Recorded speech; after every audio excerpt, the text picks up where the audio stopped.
Hey guys, Al here, Vitalize Seed. I hope everybody's having a good Saturday evening and happy Easter tomorrow. One of the things I wanted to talk about today, because we get a lot of questions about our mixes and our system, and or if we're working with a farmer, how do cover crops benefit the subsequent plantings? And one of the things I want to focus on today is why does biomass matter?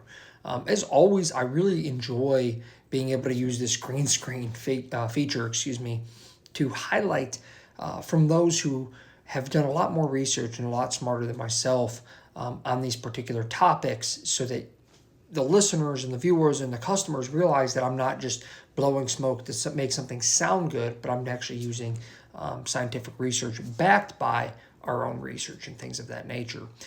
So as you can see here, this is from University of Minnesota, and they talk about why focus on the biomass. Well, biomass production is important because biomass covers soil, retains nutrients, feeds the soil food web, and according to Cates, the living roots of cover crops feed the soil microbes that build soil structure. So we talk about that a lot. We talk about soil sampling too, and then we can focus on chemical side of the soil structure. That's base saturations, calcium, magnesium, potassium, etc. Getting your pH corrected. But from there, we really want biology to take over, and that's what we press a lot at Vitalize Seed. And this is what the University of Minnesota is talking about there when they talk about the soil structure from a biological perspective. That's where cover crops help. Obviously, the root structures going down into the soil profile help, but then also biologically, you get the soil aggregation forming through root exudation, and that's what this is referring to. So that's just one study that I'll highlight. So if you're using cover crops, why not just use one species? So this is from SARE, which is a cover crop organization. I've referenced them before. They do a very, very, very good job, and I highly recommend supporting them if you can.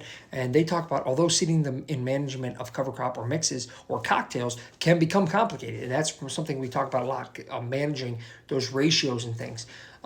It can become really complicated. That's why, at Vitalize Seed, we've done all the work for you. They're very well balanced and they're meant to feed one to the next and next to the next. But one of the things that they want to highlight here is cover crop mixtures offer the best of both worlds by combining the benefits of grasses and legumes.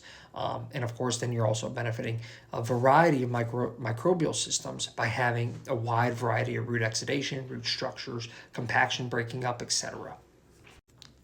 So here's another article from SARE that talks about cover cropping, and it's maintaining and improving soil fertility. So that's something that's important. But it's also how is it doing it is something that we talk about often, and it's protecting against soil erosion.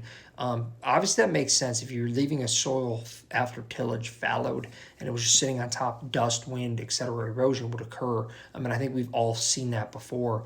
So the cover crops help to kind of hold that soil in place, which is very, very important. But then also in the mid to long term benefit of also providing better organic matter for the soil, which is very important.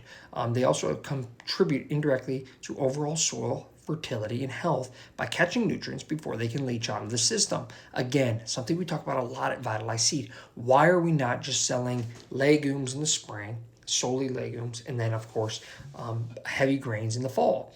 Because we want to make sure that we're capturing all of the nitrogen for talking purposes, and there's phosphorus, and there's potassium, there's micronutrients, etc. But we're trying to keep them all in the system. So when you have a brassica that's rotting, let's say a purple top turnip that's rotting and going down and back into the soil, that nitrogen is going to eventually get to nitrate and it's going to leach. If you only have legumes and they've already hit their amount of nitrogen that they need through their own fixation and or using some of the nitrogen that's in the soil profile, that nitrogen is going to want to leach out of your soil profile, and it could be possible to have it lost. Well, in our system, we have sorghum, we have Sudan grass, we have barley, etc., that are buckwheat, and other non-legume crops that are going to grab that nitrate and keep it in the system, going to put on more biomass, and now we can solubilize phosphorus and other materials in the soil profile that are of critical importance to continuing growth and reducing our need for synthetic fertilizer inputs. Something, again, I like to talk about a lot is, when you're building soils and building, using the 1-2 system at Vitalize or something similar, what we want to talk about is don't look at it as just a singular focus of a field for, say, deer or for a garden. You really want to look at it as its own miniature ecosystem. And it was cool to find this from, I believe this was also SARE, to find this article, which basically talks about, cover crops enhance biodiversity on the farm. They contribute to a healthier ecosystem because you have flowering crops at different times. So one example of that is we put buckwheat in our fall cover crop mix or carbon load. Well, why do we do that? Well, a lot of people go, buckwheat's going to freeze out early. You're right, it does. But it does two things. One, it's very, very fast growing. So it acts as a smother crop for weeds. It also acts as a browse species for deer or as a nurse crop if you're planting it for a food plot.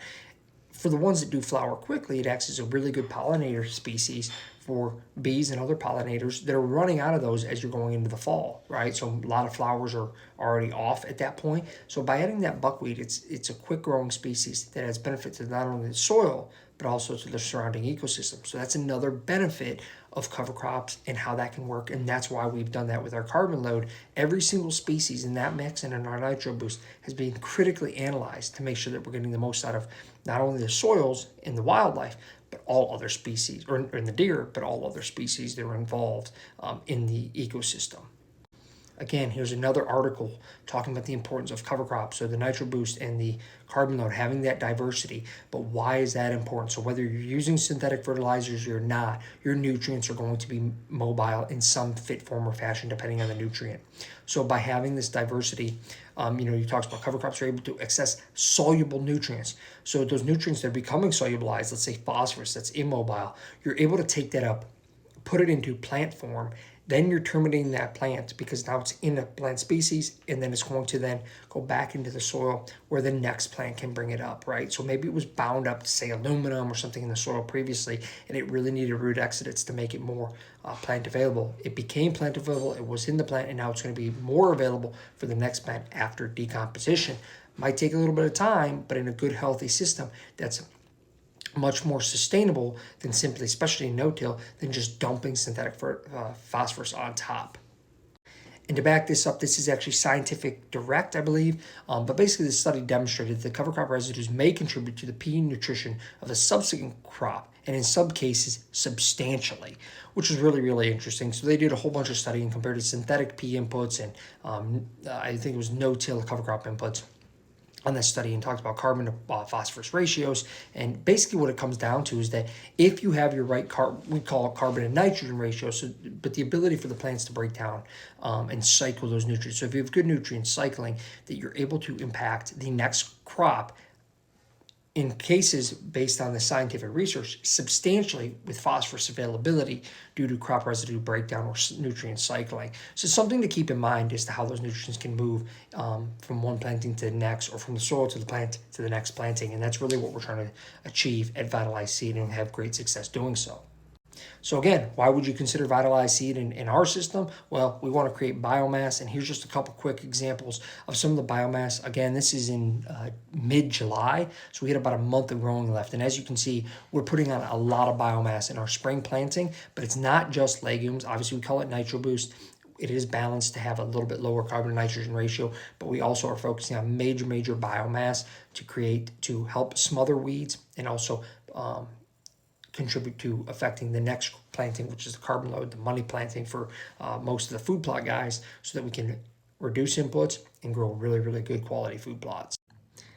I did want to hit this before I go on to some of the other ones, but this talks about some more benefits of cover cropping and how it does help to smother weeds. So are you going to have totally weed-free plots? No, we can talk about that in another video. Weeds are pretty persistent and they're meant to be, but there's definitely a reduction of weeds in no-till cover cropping systems, specifically with when you're creating that biomass. And if you're doing the 1-2 system in a food plot system, you're really getting a lot of that good allelopathy and ability to suppress weeds when you're creating a good biomass, laying that over, whether it be physical or chemical termination of that plant species.